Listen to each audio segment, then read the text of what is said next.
Welcome to Dhamma on the Sidewalk, insights, interviews, and practical tips on the teachings of the Buddha for people of all walks of life, attuning, exploring, integrating the teachings in everyday life. Simple Dhamma for daily life. I'm Asoka, hosting Dhamma Capsule for people like you.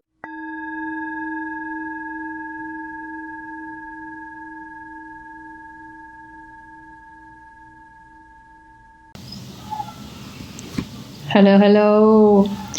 The following insights were recorded live from Shechen Monastery in Kathmandu.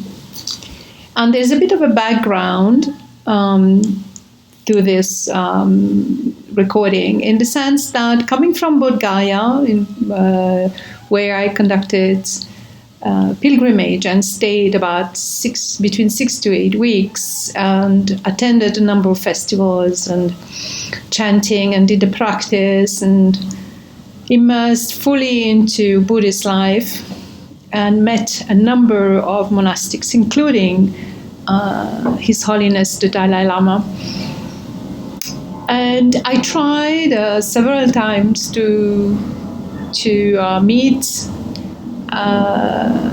Lama Matthieu Ricard at the Shechen Monastery in Bodh Gaya, and it never happened.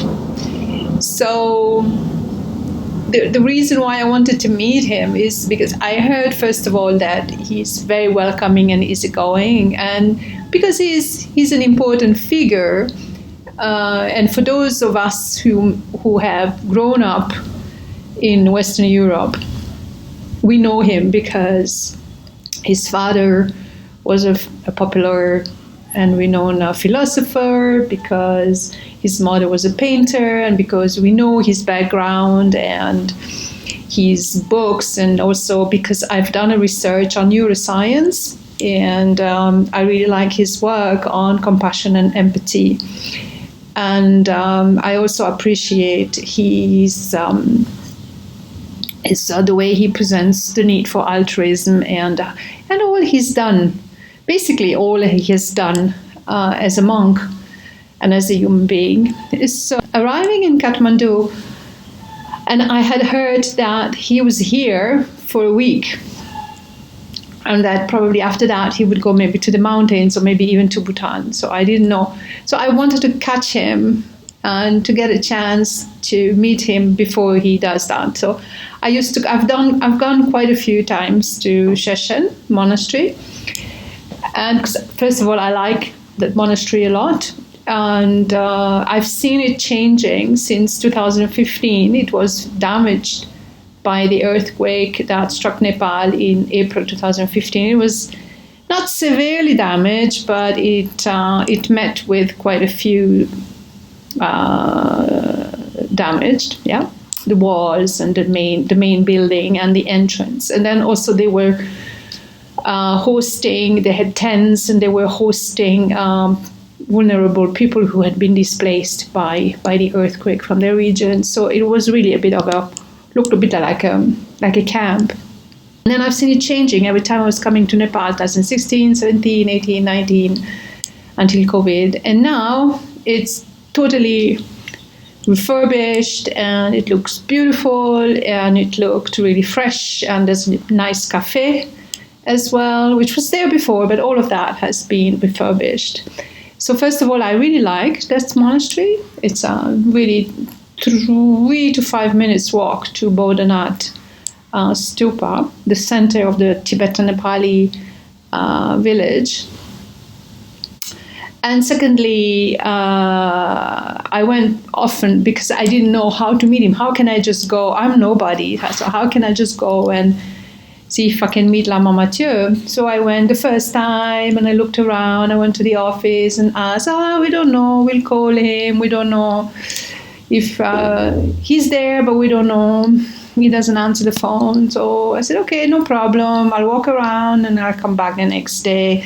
Came back the next day and saw a few monks and asked about him. And so they said, oh yeah, he's around, but you need to call his assistant. And then, every time I was going, 3-4 times, I would get more information until one day I was like seated in the main area of in front of the monastery, and the office lama told me, "He's right there, coming down the stairs. That's your chance."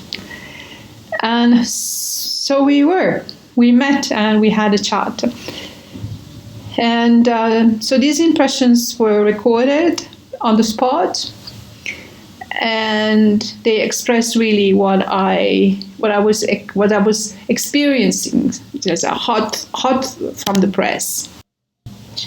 What struck me is the recurrent humbleness, the simplicity and the recurrent humbleness. And for instance, Karuna Shechen is a clinic that used to be attached to the monastery, and they were offering free treatment, free health treatment to mainly Tibetan Nepali, the Tibetan Nepali population from around the area, and for whoever needed it. And then it is quite known that Matthieu Ricard has put a lot of effort and a lot of dedication into the growth of Shechen Monastery. And I told him that, I said, all of this is thanks to you. And he said, "Oh, no, I'm just a sweeping fellow here. I've done nothing. I'm just here just like anyone." And that was that. And there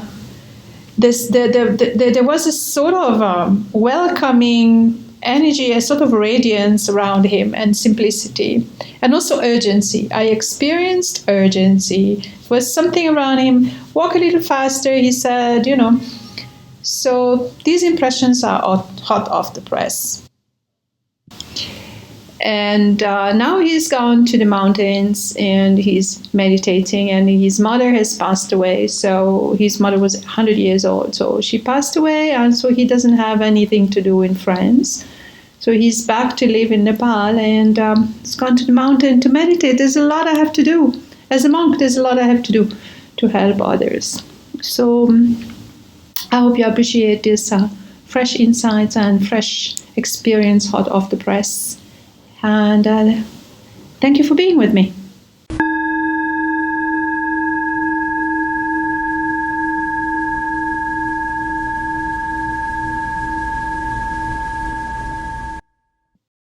Hello and welcome to Dhamma on the Sidewalk. I am seated in the garden and recording live from Shechen Monastery in Kathmandu, that is nearby Bodhanath Stupa.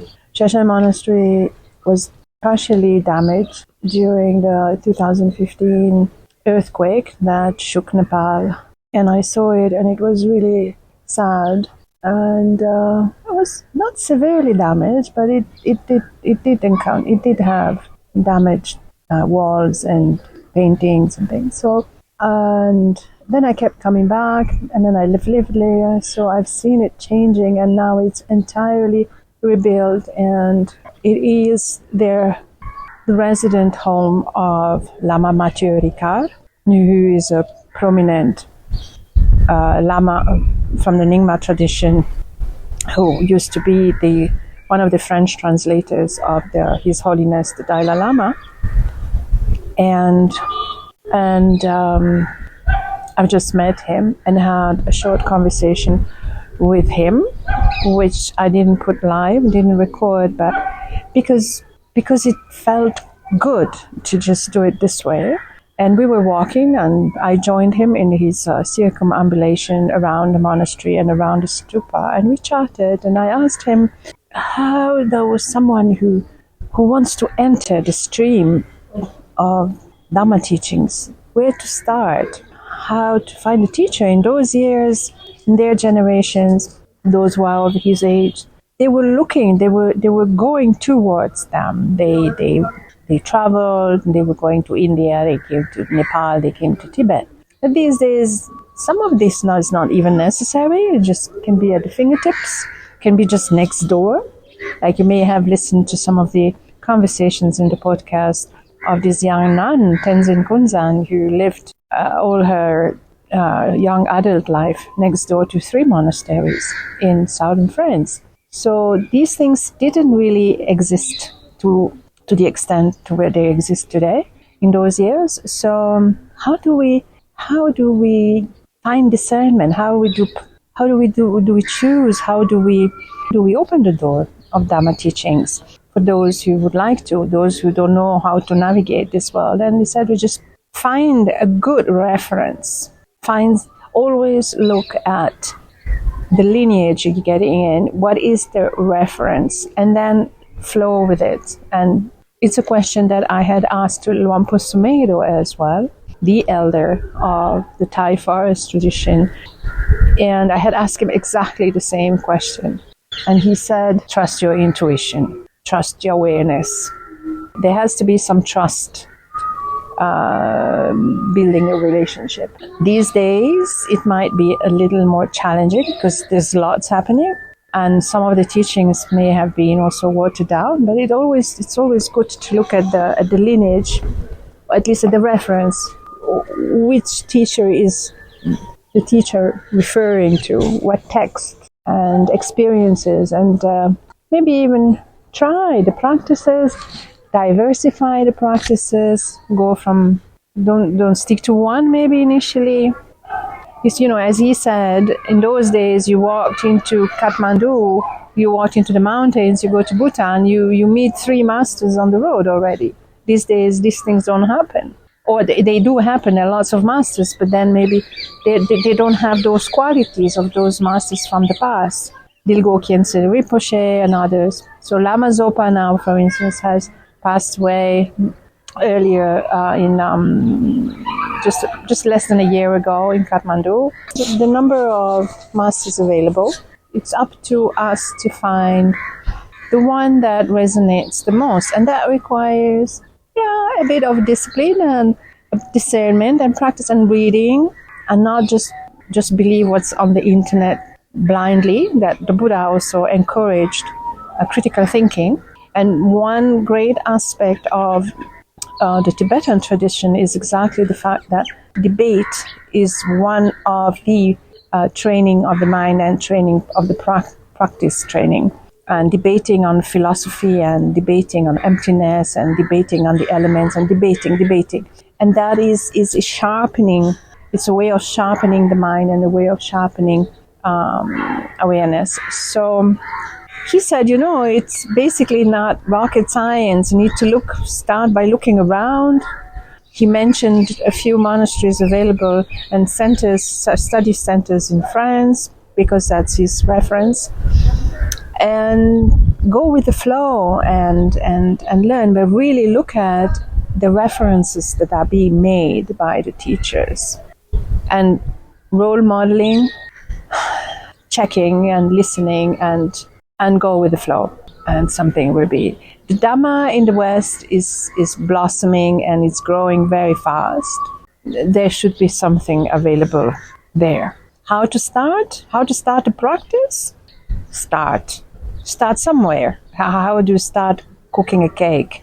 You have to start somewhere. Some people start by assembling the tools, some others by assembling the ingredients, some others by memorizing or triple checking a recipe. So every one of us has its own way.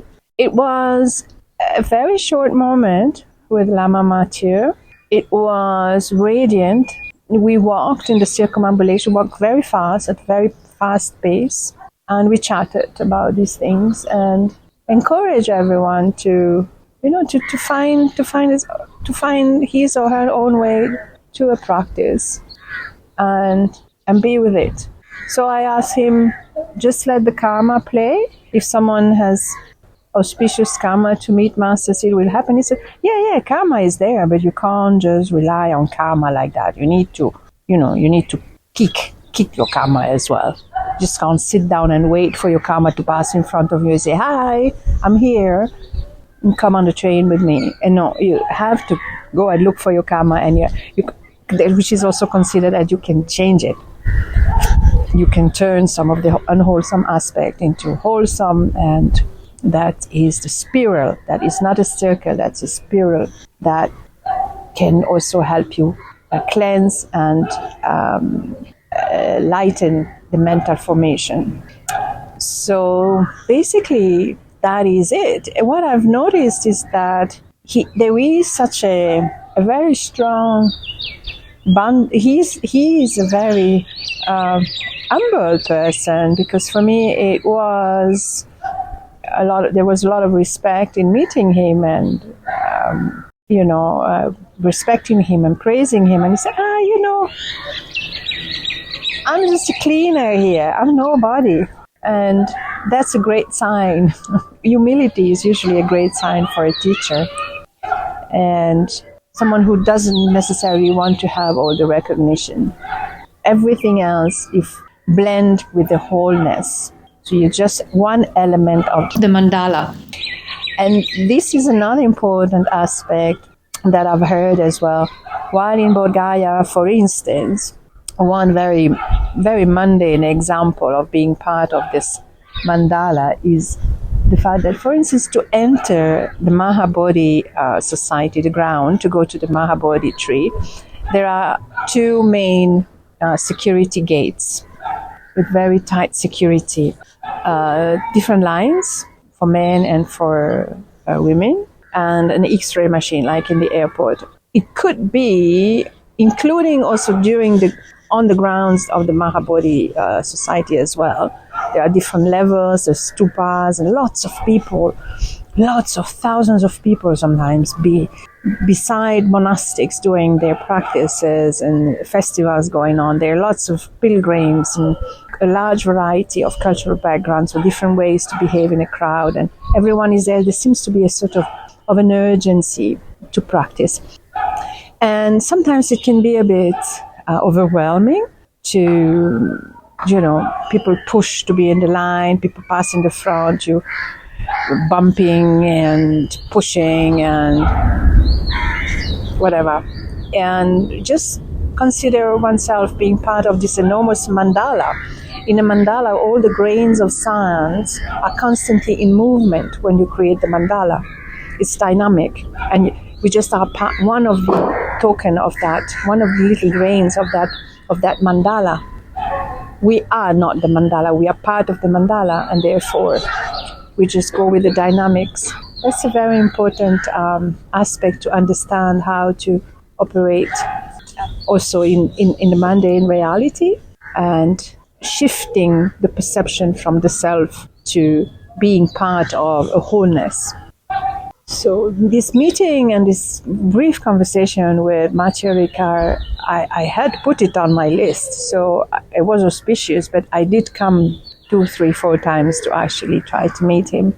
And it's interesting of having had his blessings and his encouragement for me to convey to you that just find start by something. Don't wait for something to happen. Just start. Just read a book and always look for the references that are being made, and let the karma flow then, and tickle it a little bit. So I'll close these insights on my visit at the Kathmandu Shechen Monastery and the quick impromptu meeting with Lama Matthieu Ricard. We're saying that humility is a great quality of a teacher. Someone who doesn't put themselves out there, but always tries to remind us that we are part of a wholeness. That once we understand the core seed of the suffering, which is the self, and the fact that we remain to be attached to this perception of self, then when we understand that, then we start unfolding and cleansing the seeds of suffering. May you be well, may you be healthy, may you be safe on the path that you lead. May you remain contented and easily satisfied.